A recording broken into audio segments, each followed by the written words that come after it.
Number 3, a transformed life is produced by a renewed mind.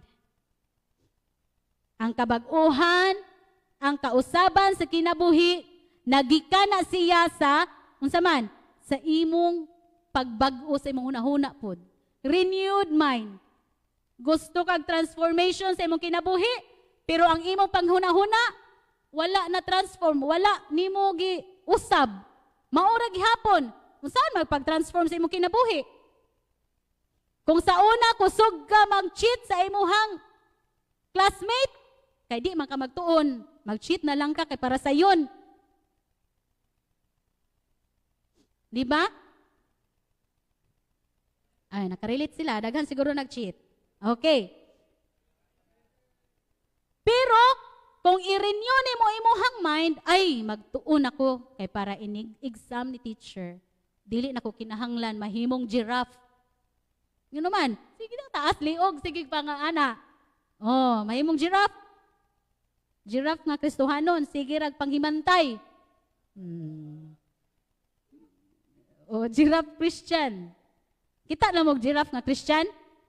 Taas og liog? Ah, wala. Salamat sa Ginoo. Okay.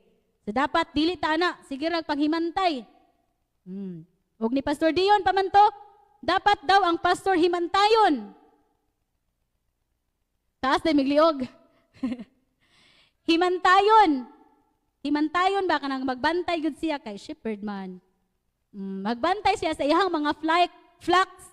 Dili himantayon in a negative way. Nga kana bang manghilabot ka sa hala no, nakakita man ko adto niya. Ay, nga na di ay. Oh, di ba? Trending sa kuan.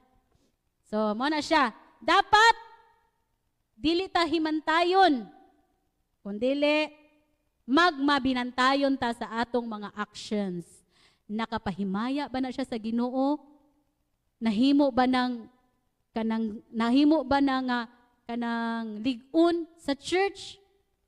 Or ang mga tao sa church mo palayo nimo tungod kay himantayon ka? O, di ba? Wala na dire. Amen. Hallelujah. A transformed life is produced by a renewed mind. Dili ka makakabaton o kabaguhan sa kinabuhi mga igsoon kung ang imong hunahuna maura gihapon. Natay usa ka story ba?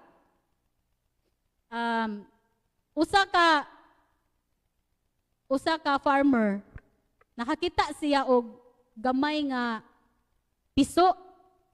Nya kadto nga piso agila. Iyang gisagol sa mga piso nga manok. Kadugayan kuyog-kuyog sa agila sa mga manok, mura ra sad siya og manok. Kani mura ra sad iyang kinabuhig manok.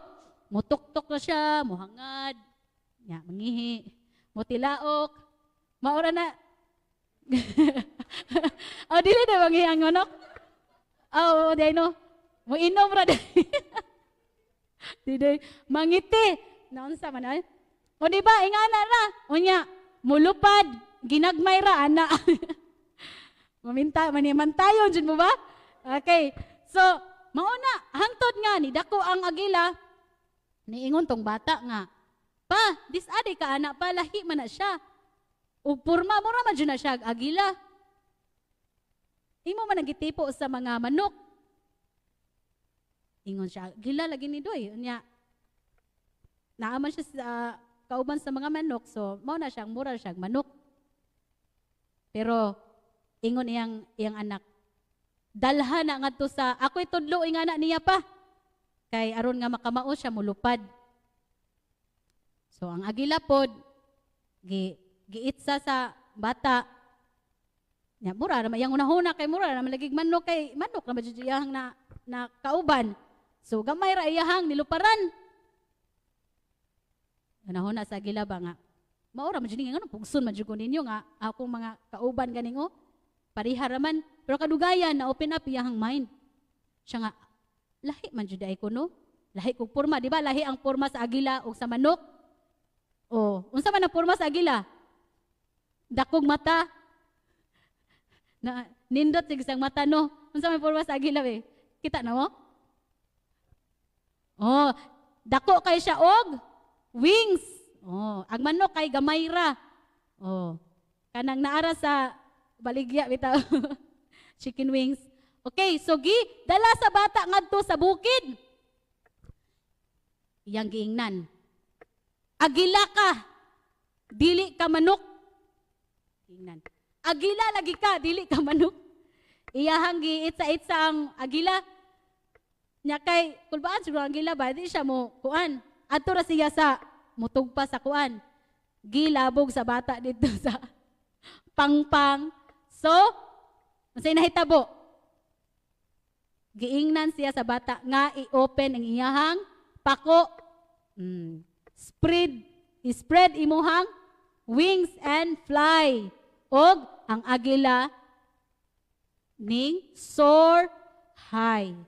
Kay nga naman, ang iyang hunahuna na abli nga dili di ay siya manok. Agila siya, gina siya sa bata. Asa man na? Ingana di ang agila malupad. Ang bata gingnan siya nga, agila ka. Makahimo ka sa paglupad sa taas kaayo.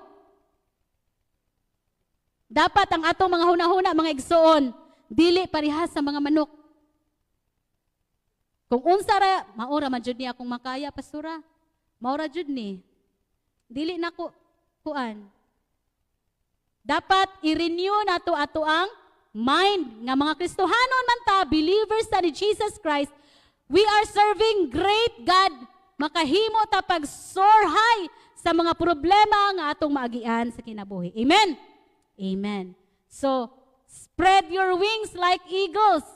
Kung aduna may mga balod, mga unsa pay mga maagian nato sa kinabuhi mga igsoon. Salig sa Ginoo kay ang Ginoo andam siya nga mutabang nimo nga makalingkawas ka gikan inganang butanga. Amen. Hallelujah, hallelujah. Renewed mind. Renewed your mind. Ipabag-o ang imuhang hunahuna.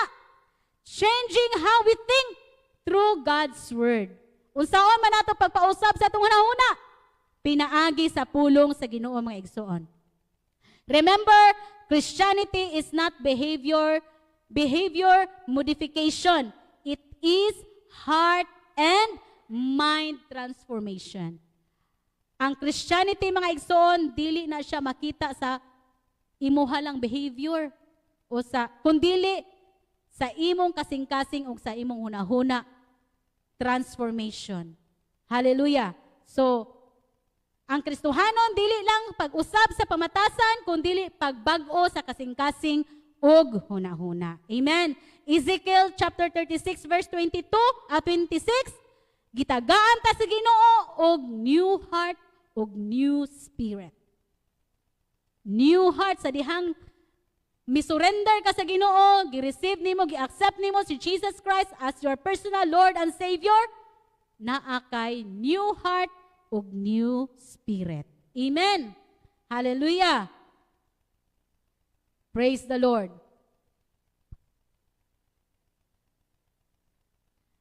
Ang kabag-uhan, ang renewed mind, mga igsoon, ang kabaguhan sa kinabuhi, dili sa yon. Proseso siya.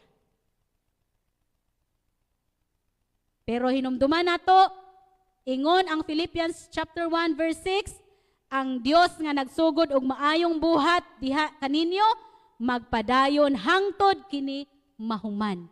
Kung giunsa ka, giluwas ka sa Ginoo, gikan sa pagkamakasasala, iya nang humnon hangtod sa iyahang pagbalik.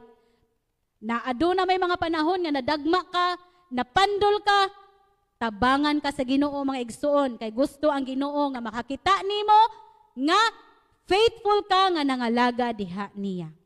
Amen.